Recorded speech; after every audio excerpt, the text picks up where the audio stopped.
आज हम जो अंडरग्राउंड माइंस होता है उसका और जो सेफ्ट सिंकिंग होता है उसमें कैसे जो आदमी माल मटेरियल्स लाता है उसका अटैचमेंट का बारे में थोड़ा बताएंगे। तो देखिए, ये जो हम लोग को रोप से उठानामा होता है ये आप लोग जानते हैं। रोप का फैक्टर ऑफ सेफ्टी कितना है ना? रोप का फैक्टर ऑफ सेफ्टी 10 होता है वाइंडिंग रोप का। तो मैन वाइंडिंग रोप का जो रोप का फैक्टर ऑफ सेफ्टी 10 DGMS का दिया हुआ, ये में है, सर्कुलर में भी है और आपको CMR में भी दिया हुआ है। तो जब फैक्टर ऑफ सेफ्टी का बात बोल दिया तो फैक्टर ऑफ सेफ्टी क्या है ये भी थोड़ा बता देता है। फैक्टर ऑफ सेफ्टी यही होता है कि maximum load by given load. Factor of safety is equal to maximum load by given load. पकड़िए, कोई रोसा आपको 100 kg लोड लेने का क्षमता है तो उसमें 10 kg लोड दिया तो 100 बाई 10 डिवाइड कर देगा तो 10 होगा, वही हो गया फैक्टर ऑफ सेफ्टी। तो सिंपल सा चीज है फैक्टर ऑफ सेफ्टी। तो आज हम लोग जो रोप है वही रोप का बाद जो अटैचमेंट होता है रोप कपल तक वो रोप रहता है, ये वाला ख्याल रखिएगा। रोप केज तक नहीं रहता है बा सस्पेंड आपको सेफ्टी हुक तक नहीं रहता है। आपको जो ये है वो आपको रोप कपल में सीमाबद्ध रहता है। तो इसका अटैचमेंट ऐसे है जैसे हम दिखा रहा है कि देखिए ये केज सस्पेंशन गियर का पूरा छवि है, पूरा छवि देखिए, आप लोग ड्राइंग करिएगा तो और अच्छा आएगा। रोप है, ये है हुक है, ये रोप कपल है, ये सेफ्टी हुक है, ये वाला सेफ्टी हुक है, ये आपको रोप कपल है। ये रोप कपल में आपको क्या होता है ना, आपको रोप कपल में ये रोसाटो आपको रिकैपिंग होता है। रिकैपिंग का मतलब क्या होता है ना, जैसे आपको रोसा का जो लास्ट पोर्शन है उसमें क्या होता है, ज्यादा लोड पड़ता है तो उसको काट के हम लोग उसको रोप कैपिंग करता है, रिकैपिंग करता है। उसको रिकैपिंग करने के लिए जो व्हाइट मेटल होता है वो व्हाइट मेटल पोरिंग करता है 363 डिग्री सेंटीग्रेड में, और जो सॉकेट है यहाँ का भीतर में सॉकेट है उस सॉकेट को 100 डिग्री सेंटीग्रेड में हिट करके उसको ढालते हैं। और व्हाइट मेटल में आपको रोप को काट के उसको पंथा निकाल के उसको वायर व पंथा जो भी है निकाल के उसको हम लोग टाइट करते हैं। तो टाइट करने का क्या रहस्य है ये हम बताता है। व्हाइट मेटल एक मेटल है कि जो मेटल जितना ठंडा होगा उतना उतना उसका प्रसारण होगा, माने एक्सपेंशन होगा। मैक्सिमम मेटल्स क्या होता है ना, आपको हीटिंग करेंगे तो हीटिंग का बाद वो ठंडा होगा तो वो संकुचित हो जाता है तो उसका वॉल्यूम कम जाता है, लेकिन ये जितना ठंडा होगा उसका वॉल्यूम बढ़ेगा। इसीलिए परीक्षा में पूछा जाता है व्हाइट मेटल ही क्यों दिया जाता है। तो व्हाइट मेटल ऐसे मेटल है जिसमें ये क्षमता है, गुण है, उसका प्रॉपर्टी है।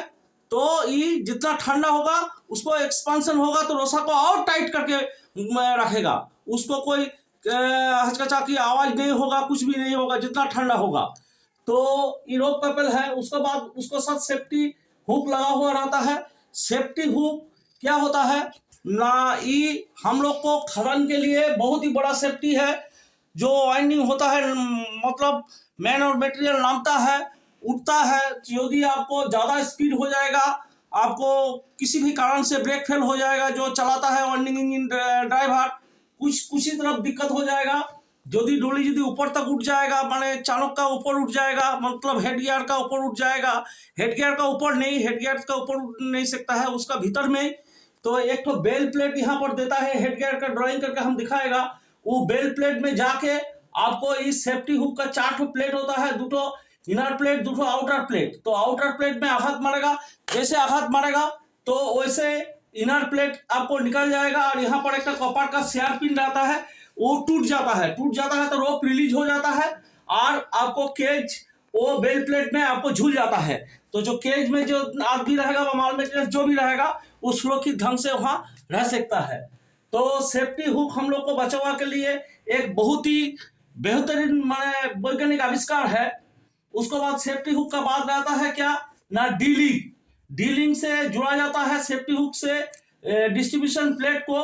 तो उसका पहले रहता है एडजस्टिंग चेन, उसके बाद डिस्ट्रीब्यूशन प्लेट जो है उससे चेन निकलता है, सेफ्टी चेन निकलता है। जो सेफ्टी चेन आपको केज हैंगर का साथ जॉइन रहता है। तो यही है आज का जो केज सस्पेंशन गियर है उसका छवि हम दिया है, और वास्तव में छवि देने का हम कोशिश करेंगे। तो एक्चुअली चानों का ऊपर उठ के बाद नीचे लेके छवि दे के कुछ असुविधा है तो उसको हम ओवरकम करने का कोशिश करेंगे। तो देखिए ये जो है, इसको जो सेफ्टी हुक है इसको 6 महीना बाद और यदि डीजीएमएस बोलेगा बा रिक्वायर पड़ेगा तो और 6 माह का पहले इसको एग्जामिन करना पड़ेगा और सीआर पिन को रिप्लेस करना पड़ेगा। लेकिन सेफ्ट सिंकिंग यदि होगा तो एवरी वीक सीआर पिन को रिप्लेस करना पड़ेगा। इसका जो केज सस्पेंशन गियर है इसका फैक्टर ऑफ सेफ्टी होता है 10।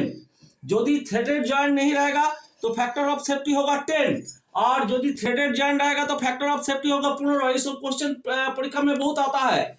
इसका केज सस्पेंशन का गियर यदि चीफ इंस्पेक्टर बोलेगा तो बढ़ा सकता है, नहीं तो 10 साल है। चीफ इंस्पेक्टर यदि बोलेगा तो उससे कम भी हो सकता है। यदि यही केज सस्पेंशन गियर का कोई भी पार्ट स्टील नहीं रहेगा तो उसको एनेलिंग करने का जरूरत पड़ेगा। एनेलिंग मतलब होता है क्या ना, एक निर्दिष्ट टेम्परेचर में उसको गर्म करके फिर हवा व जल में उसको ठंडा करना। तो हवा में ठंडा करना एनेलिंग होता है, उसको हीट ट्रीटमेंट बोलता है। हीट ट्रीटमेंट क्या होता है ना, हीट ट्रीटमेंट से आपको वो जो भीतर में उसका मटेरियल का इंटरनल स्ट्रेस था वो रिलीफ हो जाता है, वो बहुत ही अच्छा कंडीशन में आ जाता है। तो एनेलिंग आपको जरूरत पड़ेगा यदि स्टील का नहीं है, स्टील मैंगनीज का रहेगा और सीआई यदि परमिशन देगा तो एनेलिंग का जरूरत नहीं है। और जो डिटैचिंग हुक बोला है ऊपर में रहेगा वो आपको 30 दिन अंतर गॉज देके टेस्ट करना पड़ेगा। तो देखिए आज थोड़ा सा ये केज सस्पेंशन गियर लेके हम बताया। यदि आप लोग को काम आएगा बा जानकारी में कुछ दिक्कत होगा तो हमको जरूर कमेंट कीजिए। और हमारा चैनल जो है देखिए माइनिंग जयदेव, इसको आप लोग चैनल को सब्सक्राइब कर दीजिएगा। और आप लोग को यदि उपकार में चैनल आ रहा है तो लाइक शेयर कमेंट कीजिए। बस आज यही तक रखते हैं।